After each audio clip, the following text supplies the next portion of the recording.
बिस्मिल्लाहिर्रहमानिर्रहीम। अस्सलाम वालेकुम। ये काशाना बसीरत का चैनल है और आप जो किताब समाअत फरमा रहे हैं इसका नाम है तारीख़ आशूरा तहरीक करबला के पसो मंज़र और पेशो मंज़र का मुहक़्क़िक़ाना जायज़ा। किताब इब्राहिम आयती की और इसका तर्जुमा किया है M.A. अंसारी ने। आइए सुनते हैं इसका पार्ट नंबर 11 सफ़ा नंबर 155। कुल तारीख़ में तहलका मचाएंगे। यही अफराद कैदी की हैसियत से शहर और उस बस्ती से उस बस्ती गए और लोगों की सोच बदल दी और मुक़द्दस शहीदों पर जो इल्ज़ामात लगाए जा रहे थे उनकी इस तरह सफाई पेश की कि दूध का दूध और पानी का पानी हो गया। सानेह करबला क्यों नहीं भुलाया जा सका? यहाँ इस सवाल का जवाब देना ज़रूरी मालूम होता है कि आखिर इमाम हुसैन अलैहिस्सलाम की शहादत ने इस्लामी तारीख़ में मरकज़ी हैसियत हासिल क्यों कर ली।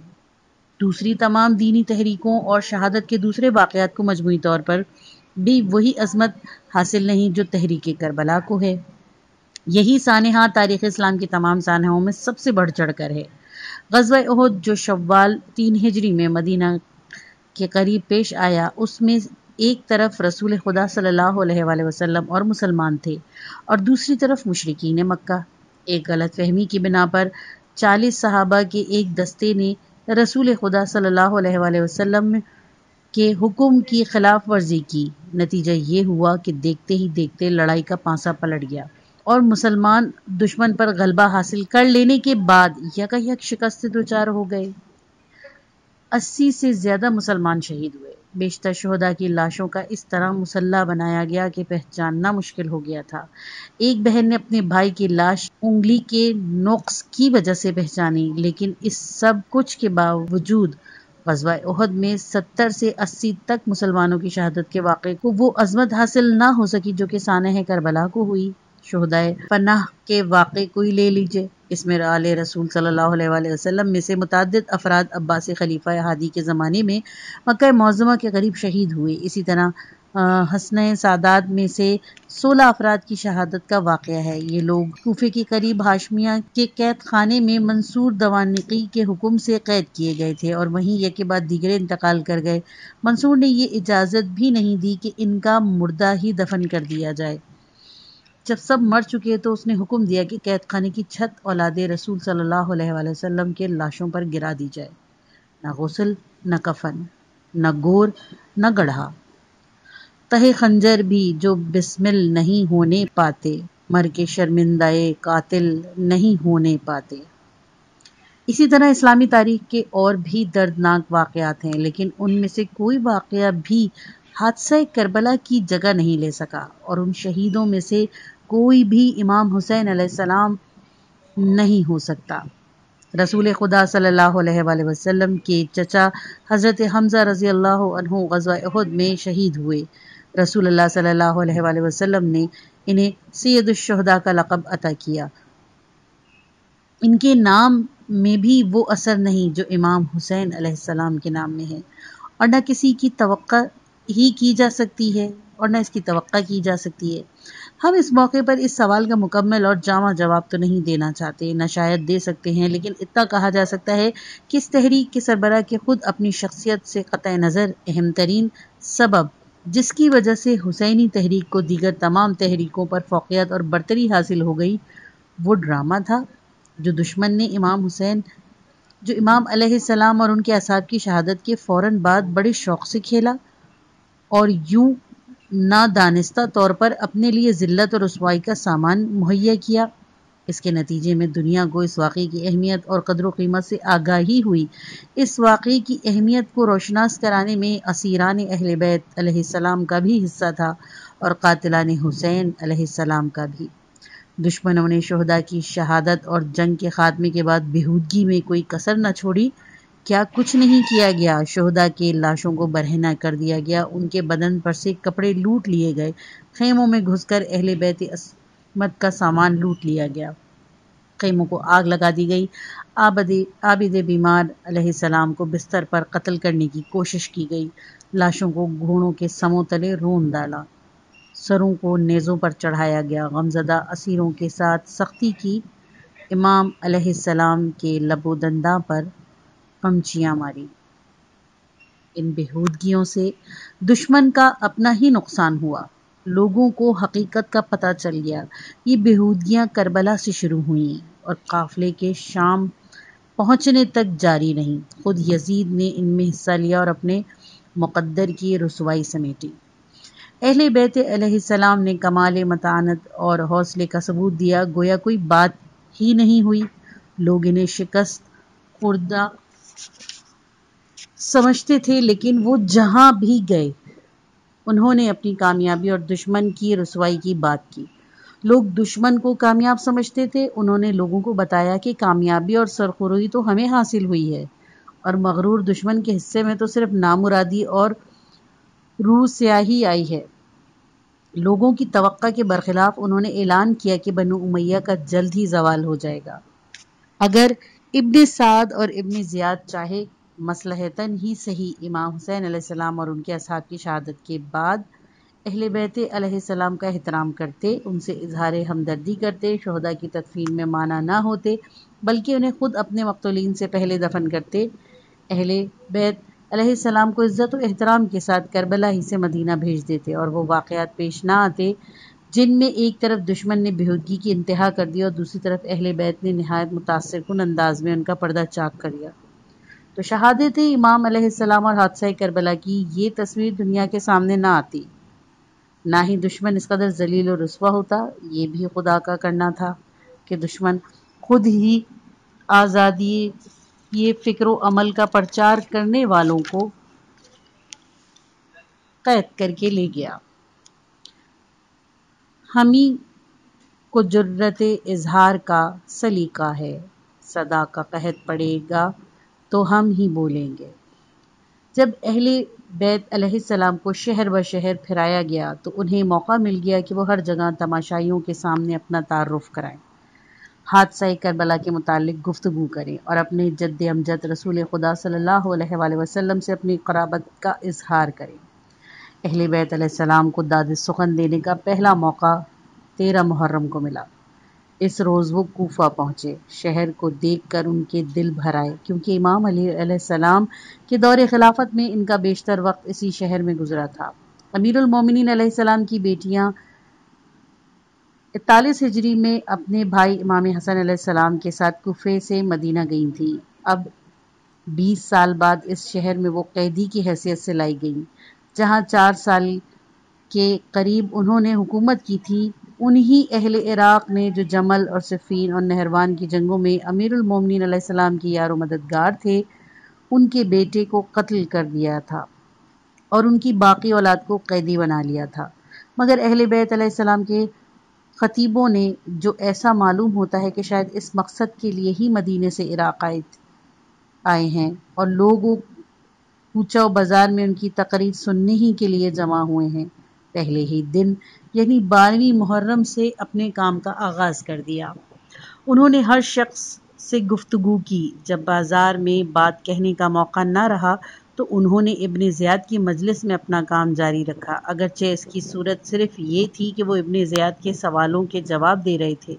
اس کے بعد وہ کوفے کے قید خانے میں واپس آ گئے، لیکن ان کی دلیرانہ گفتگو اور بے نظیر خطبوں نے لوگوں کے سینوں میں گھر کر لیا، دل ہلا دینے اور لوگوں کی رائے بدل دی۔ لوگ روتے تھے اور اپنی غلط فہمیوں کا اعتراف کرتے تھے۔ لوگوں کو احساس بیدار ہوا تو ان پر اس تحریک کی قدر و قیمت عیاں ہو گئی۔ اس طرح دشمن کا سانحہ کربلا کو غلط رنگ دینے کی کوشش خاک میں مل گئی۔ یہ سانحہ اپنی اصل صورت میں حقائق کے ساتھ تاریخ کے صفحات پر ثبت ہو گیا۔ اہل بیت علیہ السلام کی تشنگی اور دشمن کا کمینہ پن تاریخ میں محفوظ ہو گیا۔ تاریخ سے اصحاب و ناصران حسین علیہ السلام کے بلند حوصلوں کا بخوبی پتہ چلتا ہے۔ حضرت علی اکبر علیہ السلام کا یہ فقرہ بھی تاریخ میں درج ہے کہ جب ہم حق پر ہیں تو موت کا کیا خوف۔ حضرت قاسم علیہ السلام کا یہ جملہ بھی تاریخ کی زینت ہے کہ میرے لیے موت شہد سے زیادہ شیریں ہے۔ مسلم علیہ السلام بن اوسجہ کا خلوص اور ان کی انداز گفتگو اس فقروں میں سمویا ہوا ہے۔ اگر ہم آپ کا ساتھ چھوڑ دیں گے اور اپنے فرض کی ادائیگی میں کوتاہی کریں گے تو خدا کو کیا منہ دکھائیں گے؟ خدا کی قسم، جب تک دم میں دم ہے آپ کا ساتھ نہیں چھوڑوں گا، آپ پر اپنی جان قربان کر دوں گا اور آپ کے सब साथियों से पहले मारा जाऊंगा। सईद बिन अब्दुल्ला हनफी को इमाम अलैहिस्सलाम ने चले जाने की इजाज़त दे दी। इनकी दिलेरी और हौसले की बुलंदी इस फिक्रे से आया है। बखुदा अगर मैं मारा जाऊं, फिर जिंदा हूं, फिर आग में जलाया जाऊं, फिर मेरी राख हो हवा में उड़ा दी जाए और 70 दफ़ा यही माजरा पेश आए, तब भी मैं आपसे जुदा नहीं होऊंगा और इसी राह में शहीद हो जाऊंगा।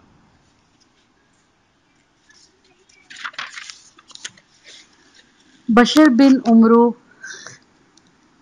हिज़्रमी के नाम से इस फ़िक्रे ने शुहदाए इस्लाम की तारीख में जिंदा व जावेद बना दिया। सहराई दरिंदे मेरी बोटियां नोच नोच कर खाएं, अगर मैं आपसे जुदा हूं और दूसरों से आपका हाल पूछता फिरूं। इस तन्हाई और बेकसी के वक्त में आपका साथ किस तरह छोड़ सकता हूं? ऐसा हरगिज नहीं हो सकता। उन्होंने अपनी सादतमंदी का इजहार इस तरह किया। क्या ये मुमकिन है फर्जंदे पैगंबर सल्लल्लाहु अलैहि वसल्लम को दुश्मन के हाथ में गिरफ्तार छोड़कर अपनी जान बचाने की फिक्र करूं? खुदा वो दिन ना लाए। दूसरे शोहदाए बुजुर्गवार के ये जुमले, जिनमें से उनकी बेनज़ीर अज़मत और शुजाअत और इखलास और इस्तकामत का इजहार होता है, तारीख के सफ़ात पर सबत है।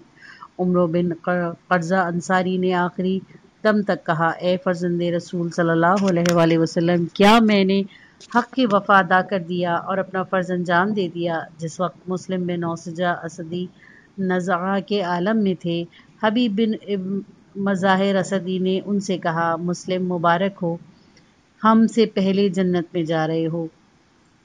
मुस्लिम बिन औसजा ने ज़मीन पर तड़पते हुए जवाब दिया, हबीब, मैं तो जा रहा हूँ, मगर तुम इमाम अलैहिस्सलाम का साथ न छोड़ना। अबू समामा साइदी ने ज़ुहर के करीब इमाम हुसैन अलैहिस्सलाम से कहा, कितना अच्छा हो कि शहादत से पहले हम ज़ुहर की नमाज आपके साथ पढ़ लें। बनाकर दंद खुश रस्मे बखाक व खूने गलती दन खुदा रहमत कंदाई आशिकाने पाके तीन तेरा। अगर वो तकरीरें ना होती जो शाम में की गईं और अगर इमाम हुसैन अलैहिस्सलाम के फर्जंद और उनकी बहन को इब्न ज़ियाद और यजीद की मजालिस में गुफ्तगू का मौका ना मिलता तो ये बहुत मुश्किल था कि इमाम अलैहिस्सलाम और आपके असहाब की शहादत का वाक़या मौजूदा शक्ल में तारीख के सफ़ात पर आ सकता और उसमें कोई रद्द बदल और हेर फेर ना हुआ होता। अब तो वो फ़िक्रा भी तारीख में दर्ज हो गया जो एक हबशी गुलाम ने इमाम अलैहिस्सलाम से कहा था। उसने कहा था, मुझे शहादत से महरूम न कीजिए और इस सियाह चेहरे के बावजूद सुर्ख रूह होने दीजिए। वाकई तारीख का कम ही कोई बाब होगा जो इस तरह बग़ैर किसी कमी बेशी और बग़ैर किसी रद्दोबदल के मौर्रिखों ने दर्ज किया हो और जिसकी अक्सर तफसीलात पर मौर्रिखों का इत्तफाक हो। ये तहकीक से कहा जा सकता है कि इमाम हुसैन अलैहिस्सलाम की शहादत तारीख का एक रोशन तरीन और बेनज़ीर तरीन बाब है। आज तक किसी की मजाल नहीं हुई कि इस वाक़े में कोई हेर फेर कर सके। शेख मुफीद हों या तिबरी या अबुल फरज हो अस्फ़हानी हो, सभी ने इस वाक़े को तफसीलात एक ही तरह की लिखी हैं और इसकी वजह यही है कि जैसा कि हमने पहले जिक्र किया कि दुश्मन सख्त गलत फहमी में मुब्तला रहा और उसने नादानिस्ता तौर पर ख़ुद ही इस बात का मौका फराहम किया कि असीरान अहले बैत अलैहिस्सलाम जो इस हादसे के ऐनी शाहिदीन थे और किसी दूसरे से बेहतर इसकी तफसीलात पर रोशनी डाल सकते थे। पहले इराक़ के सदर मकाम कूफा में, फिर शाम के सदर मकाम दमिश्क में, फिर हिजाज के सदर मकाम मदीने में इसके बारे में गुफ्तगू करें। इमाम ज़ैनुल आबिदीन अलैहिस्सलाम ने एक दिन कूफे के बाज़ार में, फिर एक दिन दमिश्क की जामा मस्जिद में और कुछ मुद्दत बाद मदीने में इस हादसा फाजा को इस तरह तस्वीर कशी की कि लोगों पर हकीकत इस तरह आया हो गई कि गोया वो खुद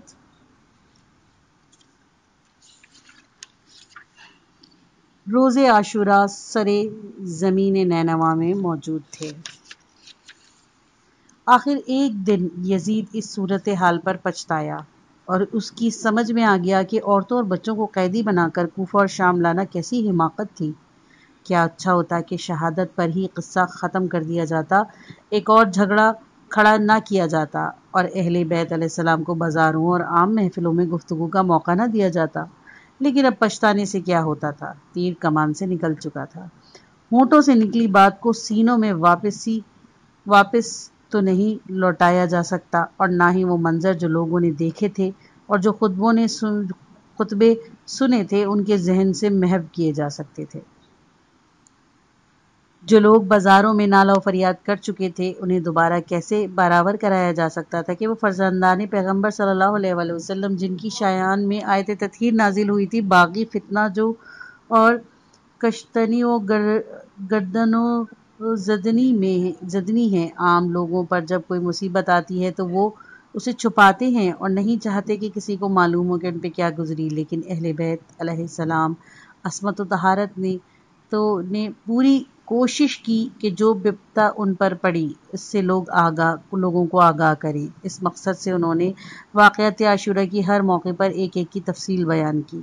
خود امام حسین علیہ السلام جو انسانی اور اسلامی فضائل کا مجسمہ تھے، عموماً شہید ہی کے لقب سے یاد کیے جاتے رہے۔ کوفے میں امام سجاد علیہ السلام کا خطبہ۔ امام سجاد علیہ السلام نے کوفے میں لوگوں سے خطاب کیا اور خطبہ دیا۔ آپ نے لوگوں کو خاموش رہنے کا اشارہ کر کے فرمایا، لوگوں جو مجھے جانتا ہے وہ تو جانتا ہے، اور جو نہیں پہچانتا اسے میں بتلاتا ہوں کہ میں اس کا بیٹا ہوں جس کی بے حرمتی کی گئی، جس کا مال و اسباب لوٹا گیا، جس کی عورتوں اور بچوں کو قیدی بنایا گیا۔ واقعی اگر امام سجاد علیہ السلام عراقیوں کی لوٹ مار اور بےحدگیوں کا تذکرہ نہ کرتے، اور اس وقت جبکہ حادثے کو ابھی 1-2 دن ہی ہوئے تھے، دربار خلافت میں ابھی شادیانے بج ہی رہے تھے اور یہ خبر نہیں تھی کہ ظالموں نے اپنے ہاتھوں سے اپنی قبر کھو دی ہے، اس وقت اگر آپ واقعے کی تفصیل بیان نہ کرتے اور دشمن کی ناہنجاری کا پردہ فاش نہ کرتے تو کوئی بعید نہیں تھا کہ اسلامی تاریخ میں اس معاملے کو کچھ اور ہی رنگ دے دیا جاتا۔ ہو سکتا ہے کہ یہ تک لکھ دیا جاتا کہ اہل بیت کو کوفہ اور شام تک احتراماً لے جایا گیا اور اس کا مقصد ان کی دلجوئی تھا، نہ اس میں زور زبردستی کا کوئی دخل تھا اور نہ انہیں قیدی بنانا مقصود تھا۔ لیکن امام علیہ السلام نے اپنے خطبے کے پہلے فقرے میں عاشورہ کی صحیح تاریخ بیان کی، یہاں تک کہ یہی باتیں 3 صدی ہجری میں اسلامی تاریخ کی معتبر کتابوں میں درج ہو گئیں، اور خلفائے بنی امیہ بھی اپنے تمام طاقت اور قدرت کے باوجود ان میں ایک حرف کا بھی رد و بدل نہ کر سکے۔ اگر ان کا بس چلتا تو وہ کم از کم خیموں کو لوٹنے اور امام علیہ السلام کے جسم پر سے کپڑے اتارنے کا تذکرہ تو تاریخ کے صفحات پر سے مٹا ہی دیتے، اور اس شرمناک کارروائی کی یاد مسلمانوں کے دل سے محو کر لیتے۔ مگر اہل بیت علیہ السلام نے قید میں ہوتے ہوئے بھی بنو امیہ کے ہاتھ سے یہ طاقت چھین لی اور ایسی کارروائی کی کہ نہ صرف واقعات میں رد و بدل کی راہیں مسدود ہو گئیں بلکہ قاتلان امام علیہ السلام کے کمینہ پن کی تمام جزیات تاریخ میں درج ہو گئیں۔ شیخ مفید اور طبری نے لکھا ہے کہ جو لباس امام علیہ السلام کے جسم پر باقی رہ گیا تھا وہ شہادت کے بعد لوٹ لیا گیا۔ امام علیہ السلام کا پیراہن اسحاق بن حیوہ نے بدن پر سے اتارا، امام کا زیر جامہ بجر بن کعب تمیمی نے لے گیا اور امام علیہ السلام کا عمامہ اخنس بن مرثد لے بھاگا۔ امام کی شمشیر قبیلہ بنی دارام کا ایک شخص لے گیا۔ امام کی مخملی چادر قیس بن اشد بن قیس کندی لے اڑا، بعد میں وہ کوفے میں قیس قطیفہ کے نام سے مشہور ہو گیا۔ امام علیہ السلام کے جوتے قبیلہ اود کے اسودہ نامی ایک شخص نے امام علیہ السلام کے پاؤں سے اتار لیے۔ اس کے بعد یہ لوگ خیموں پر ٹوٹ پڑے اور جو کپڑے، برتن، سامان، اونٹ وہاں موجود تھے سب لوٹ کر لے گئے۔ کمینے پن کی انتہا یہ کہ خواتین کے سروں پر سے چادریں گھسیٹ لیں۔ یہ تمام تفصیلات تاریخ میں کہاں سے آئیں؟ اہل بیت علیہ السلام کے انہی خطبوں اور تقریروں سے جنہوں نے عاشورے کی رویداد کو اس قدر تفصیل اور وضاحت کے ساتھ تاریخ کے صفحات پر منتقل کر دیا۔ تاریخ میں نہ صرف اس کو تصریح ہے اور کہ ابن زیاد نے ابن سعد کو یہ حکم دیا تھا کہ امام علیہ السلام کا لاشا گھوڑوں کے سموں تلے روندا جائے، بلکہ اس حادثے کی تمام جزیات بھی بے کم و کاس مرکوز ہیں۔ شیخ مفید तिबरी और दूसरे मौरखों ने लिखा है कि कुछ लश्करी ये चाहते थे कि इमाम अलैहिस्सलाम चहारुम को कत्ल कर दे। इब्न साद ने खेमे पर पहुंचकर हुक्म दिया कि कोई शख्स इस बीमार से तारुज ना करे और ना गमजदा खवातीन को सताए। जब उसे मालूम हुआ कि लोगों ने खेमे लूट लिए हैं तो उसने हुक्म दिया कि सब सामान वापस कर दिया जाए, लेकिन फिर भी किसी ने किसी चीज़ को वापस नहीं किया। इसके बाद इब्न साद ने इब्न ज़ियाद के हुक्म की तामील में इमाम अलैहिस्सलाम के जस्ते अथर को लगदक को करने के लिए रजाकार तलब किए और शायद ये भी एहतियात की कि खुद ही कुछ लोगों को नामजद करके इन्हें हुक्म दे, क्योंकि अंदेशा था कि मैं कहीं लोग इस शर्मनाक हरकत में शिरकत से इनकार ना कर दें, लेकिन एहतियात गैर ज़रूरी और अंदेशा बेजा था। मौरखों के बकौल 10 रजाकार फौरन ही आमादा हो गए, जिन्होंने घोड़ों की पुश्त पर सवार होकर मतलूबा काम बड़े जोशो खरोश से अंजाम दिया। अजीब बात यह है कि तारीख में इन 10 कमीनों का नाम बनाम तस्करा मौजूद है। तिबरी और मुफीद ने 10 में से 2 का नाम लिया है। एक तो इसहाक बिन हेवा हसजमी जिसने इमाम अलैहिस्सलाम का पहराहन लूटा था, और दूसरा अखनस बिन मुर्सद हसजमी जो इमाम अलैहिस्सलाम का अमामा उचक कर भाग गया था। अगर इमाम सज्जाद अलैहिस्सलाम बीमारी, सफ़र की थकन, असीरी की परेशानी या सदमे से निढाल होने के सबब खामोशी इख्तियार कर लेते और रोज़े आशूरा के वाक़यात को कूफे के बाज़ार में तस्वीर कशी ना करते, या ज़ैनब व उम्म कुलसूम अलैहिस्सलाम और फ़ातिमा बिनते हुसैन अलैहिस्सलाम कूफे के बाज़ार में तकरीरें ना करती, तो दुश्मन को तारीख़ के मस करने का मौका मिल जाता। फिर बनु उमैया कहाँ इजाज़त देते थे कि उनके रसवाई और बदबख्ती की कहानी इस्लामी तारीख़ का जुज़ बन सके, और बनी हाशिम हमेशा के लिए अपने हरीफ को दीनदारी, इंसानियत और हुस्न अखलाक के मैदानों से निकाल कर बाहर करें। जिस वक्त ये तकरीरें हो रही थीं उस वक्त मुकर्ररों को तो बखूबी मालूम था कि वो क्या कह रहे हैं और उसका क्या असर होगा। अलबत्ता बाकी लोगों को कतन कोई अंदाज़ा नहीं था कि ये तकरीरें जो कभी बाज़ार में, कभी दरबार में, कभी मस्जिद में की जा रही हैं, इनका तारीख पर क्या असर पड़ेगा और मुस्तक़बिल करीब में लोगों की सोच किस हद तक बदल जाएगी। लोगों की अक्सरियत महज ये समझ रही थी कि मुसीबत ज़दा बेचारे अपनी मुसीबत ज़दा दास्तान बयान कर रहे हैं और गमज़दा अपने भाई बाप की मौत पर गेड़िया और मातम कर रहे हैं। इन्हें कतन ये ख्याल नहीं था कि अहले बैत अलैहिस्सलाम दरअसल इस तहरीक के खुदाई नक्शे में अपना किरदार अदा कर रहे हैं। वाक़यात की जो तशरीह और तौज़ीह वो कर रहे हैं, इसके बग़ैर सैयदुश शुहदा अलैहिस्सलाम का कारनामा मुकम्मिल ही नहीं हो सकता था। इस बात का करार वाकई अंदेशा था कि कहीं कल-कला इस जद्दोजहद को जिसकी सरबराही मुक़द्दस और मुअज़्ज़ज़ तरीन इस्लामी हस्तियों ने की थी, दुनियावी और मादी अग़राज़ की तहरीक के ज़ाहिर करके असल हकीकत मुसलमानों और आइंदा की नस्लों की निगाहों से ओझल न कर दी जाए और तारीख में मनगढ़ंत कहानियाँ दर्ज न हो जाए। यही वजह थी कि ज़ैनब की कुबरा, उम्मे कुलसूम और सैयद सज्जाद अलैहिस्सलाम ने असीरी और रंज आलम के बावजूद अज़्म समीम के साथ लोगों को हक़ाइक़ से आगाह करने की मुहिम का आगाज़ कर दिया। उन्होंने सोगवारों किसी सूरत नहीं बनाई और न ही दुश्मन को खुशामद की, बल्कि हर छोटे से छोटे मौके से भी अपने अजीम तर मकासद के हुसूल के लिए फ़ायदा उठाया। यहाँ तक कि अगर किसी ने नावाक़िफ़ियत या गुमराही के बाइस उन्हें बुरा भला भी कहा, याद शनाम तराजी भी की, तो उन्होंने उसे इसी बहाने से बातचीत शुरू कर दी और इस तरह उसके ख़यालात बदले कि आखिर इस बदगो ने वहीं तौबा कर लिया और अहले बैत अलैहिस्सलाम का हामी बन गया। अहले बैत अलैहिस्सलाम ने अपनी ज़हानत से वो काम लिया कि दुश्मन की गालियों से भी इन्हें ही फ़ायदा पहुंचा। वो इस बात को गनीमत समझते थे कि कोई उनसे बात करे, चाहे गालियां दे या मजाक उड़ाए, क्योंकि इस तरह इन्हें अपनी बात कहने और लोगों की गलतफहमी दूर करने का मौका मिलता था।